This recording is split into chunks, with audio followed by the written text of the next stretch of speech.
Hello friends, welcome to மாங்கனி சமையல். இன்னைக்கு நம்ம மாங்கனி சமையல்ல பூரிக்கு ரொம்பவே அட்டகாசமான ஒரு சைட் டிஷ் உருளைக்கிழங்கு மசாலா எப்படி பண்றதுன்னு பார்க்கலாம். இது பூரிக்கு மட்டும் கிடையாதுங்க, சப்பாத்தி, இட்லி, தோசை இது எல்லாத்துக்குமே சூப்பரா மேட்ச் ஆகும். குயிக்காவும் செஞ்சு முடிச்சிடலாம். சரி வாங்க, இப்போ உருளைக்கிழங்கு மசாலா எப்படி பண்றதுன்னு பார்க்கலாம்.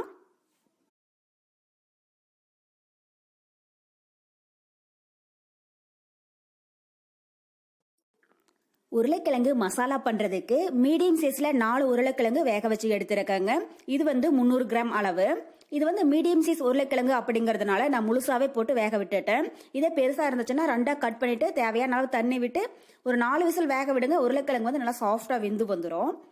இப்ப மேல இருக்க தோலையெல்லாம் ரிமூவ் பண்ணிட்டு உருளைக்கிழங்கு நல்லா மசிச்சு எடுத்துக்கலாம்.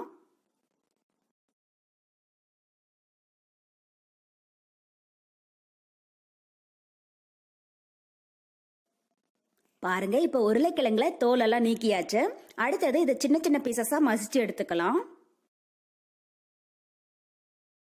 ரொம்பவே பெரிய பெரிய பீசஸா இல்லாம சின்ன சின்னதா மசிச்சு எடுத்துக்கோங்க. அப்பதான் உருளைக்கிழங்கு மசாலா டேஸ்ட் ரொம்பவே நல்லா இருக்கும். ஒருவேளை உருளைக்கிழங்கு சூடா இருந்துச்சுன்னா ஒரு ஸ்பூன் வச்சு மசிச்சுக்கோங்க.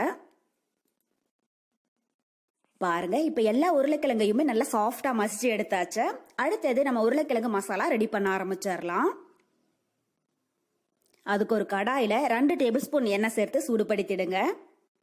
ஸ்டவ் மீடியம் ஹீட்ல இருக்கட்டும். எண்ணெய் நல்லா சூடானதும் 1/2 டீஸ்பூன் கடுகு உளுத்தம்பருப்பு சேர்த்துடலாம். நீங்க விருப்பப்பட்டா கடலைப்பருப்பு உளுத்தம்பருப்பு இன்னும் கொஞ்சம் அதிகமா சேர்த்துக்கோங்க. டேஸ்ட் ரொம்பவே நல்லா இருக்கும். இப்ப கடுகு பொரிஞ்சதும் கொஞ்சம் கருவேப்பிலை, கூடவே மீடியம் சைஸ்ல 3 பெரிய வெங்காயம் மெலிசா நீளமா கட் பண்ணி வச்சிருக்கேங்க. அதை உள்ள சேர்த்துடலாம். நான் மீடியம் சைஸ்ல 3 பெரிய வெங்காயம் எடுத்திருக்கேன். பெருசா இருந்துச்சுன்னா 2 அளவுக்கு சேர்த்தீங்கன்னா போதும். இப்போ வெங்காயம் உள்ள சேர்த்துட்டு இது நல்லா கண்ணாடி மாதிரி ஆகிற அளவுக்கு வதக்கிடுங்க. உருளைக்கிழங்கு மசாலாவுக்கு வெங்காயம் அதிகமா வதங்கக்கூடாதுங்க. ஓரளவுக்கு வதங்குச்சுன்னா போதும்.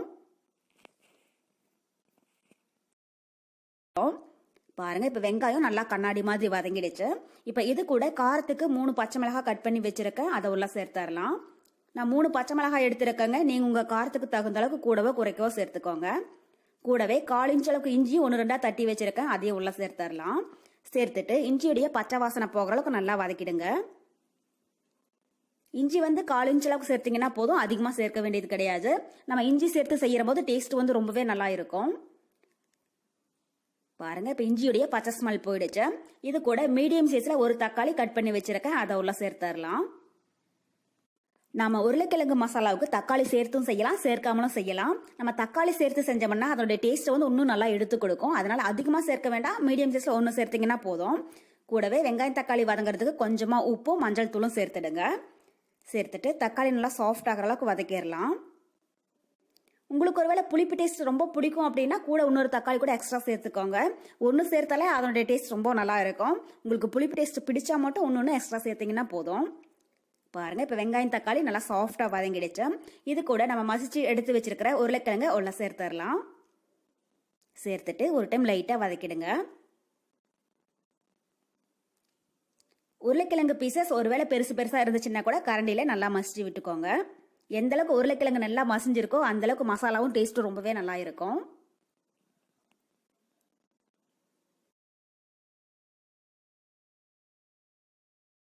பாருங்க, இப்ப உருளைக்கிழங்கு வெங்காயம் தக்காளியோட சேர்ந்து நல்லா வதங்கிடுச்சு. இப்ப இது கூட 1/2 கப் அளவுக்கு தண்ணி சேர்த்துடலாம். தண்ணி சேர்த்துட்டு ஒரு டைம் லைட்டா கலந்து விட்டுருங்க. இப்ப இது ஒரு 5 நிமிஷம் இருக்கட்டுங்க. அடுத்த சைடுல நம்ம பொட்டுக்கடலையை பவுடர் பண்ணி இது கூட சேர்த்துக்கலாம். அப்பதான் உருளைக்கிழங்கு மசாலா நல்லா திக்கா கிடைக்கும். டேஸ்டும் ரொம்பவே நல்லா இருக்கும். அதுக்கு ஒரு மிக்சி ஜார்ல 1 கப் அளவுக்கு பொட்டுக்கடலை சேர்த்துக்கோங்க. பொட்டுக்கடலை அதிகமா சேர்க்க கூடாது. 1 டேபிள் ஸ்பூன் அளவுக்கு சேர்த்தீங்கனாலே போதும். இதுவே நமக்கு கிரேவி நல்லா திக்னஸ் கிடைக்கும். இப்ப இதை நல்லா பவுடர் பண்ணி எடுத்தாச்சு. பாருங்க, இந்த அளவுக்கு நைஸா பவுடர் பண்ணி எடுத்துக்கோங்க. இப்ப இது கூட கொஞ்சமா தண்ணி சேர்த்து கட்டி எதுவும் இல்லாம நல்லா கரைச்சி எடுத்துக்கலாம். உருளைக்கிழங்கு மசாலாவுக்கு பொட்டுக்கடலையை இது மாதிரி பவுடர் பண்ணி சேர்க்கிற போது மசாலாவும் நமக்கு நல்லா திக்கா கிடைக்கும். அது ஹோட்டல்ல சாப்பிட்ற மாதிரி ஒரு டேஸ்ட்ல இருக்கும்.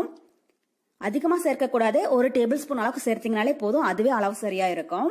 பாருங்க, இப்ப பொட்டுக்கடலையை கட்டி எதுவும் இல்லாம நல்லா கலந்தாச்சு. இது இப்ப கிரேவியோட சேர்த்தரலாம்.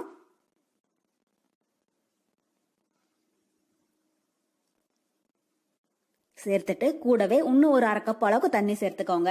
நம்ம பொட்டுக்கடலை சேர்த்து இருக்கிறதுனால மசாலா வந்து நல்லாவே திக்காகுங்க. அதனால தண்ணி கொஞ்சம் அதிகமாவே சேர்த்துடுங்க. இப்ப இது கூட மசாலாவுக்கு தேவையான அளவு உப்பு சேர்த்தரலாம். சேர்த்துட்டு ஒரு டைம் நல்லா கலந்து விட்டுடுங்க.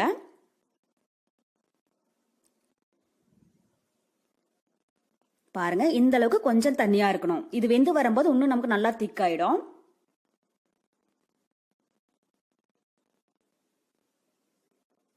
லைட்டா கலந்ததுக்கு அப்புறமா கடாயோடைய மூடி போட்டு மூடி வச்சிடலாம். மீடியம் ஹீட்ல 7 இருந்து 8 நிமிஷம் இருக்கட்டும். அதுக்கப்புறமா எப்படி இருக்குன்னு பார்க்கலாம். அப்பப்போ இடையில ஓபன் பண்ணி கிளறி விடுங்க. இது ஒரு 8 நிமிஷம் இருக்கட்டும். பாருங்க, இப்ப 8 நிமிஷம் போல ஆகிடுச்சு. நம்ம உருளைக்கிழங்கு மசாலா ரொம்பவே சூப்பரா ரெடி ஆயிடுச்சுங்க. கடைசியா வாசனைக்காக பொடி பொடியா கட் பண்ண கொஞ்சம் மல்லியில தூவி விட்டுட்டு ஒரு டைம் லைட்டா கலந்துடலாம். பாருங்க, இந்த அளவுக்கு கொஞ்சம் கிரேவி பதத்துல இருக்கணும். இது ஆறுச்சுன்னா நமக்கு நல்லா திக்காக ஆரம்பிச்சிடும்.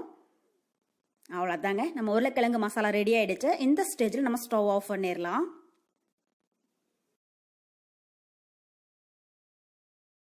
பாருங்க, அவ்வளோதான், நம்ம உருளைக்கிழங்கு மசாலா ரொம்ப ரொம்ப சூப்பரா தயாராகிடுச்சு. கண்டிப்பா நீங்களும் இதே மெத்தட்ல செஞ்சு பார்த்துட்டு எப்படி இருக்குன்னு கமெண்ட் பாக்ஸ்ல சொல்லுங்க. என்னுடைய இந்த ரெசிபி வீடியோ உங்களுக்கு பிடிச்சிருந்தா லைக் பண்ணுங்க, உங்க ஃப்ரெண்ட்ஸுக்கு கூட நிறைய ஷேர் பண்ணுங்க. மறக்காம மாங்கனி சமையலுக்கு சப்ஸ்கிரைப் பண்ணுங்க. நன்றி.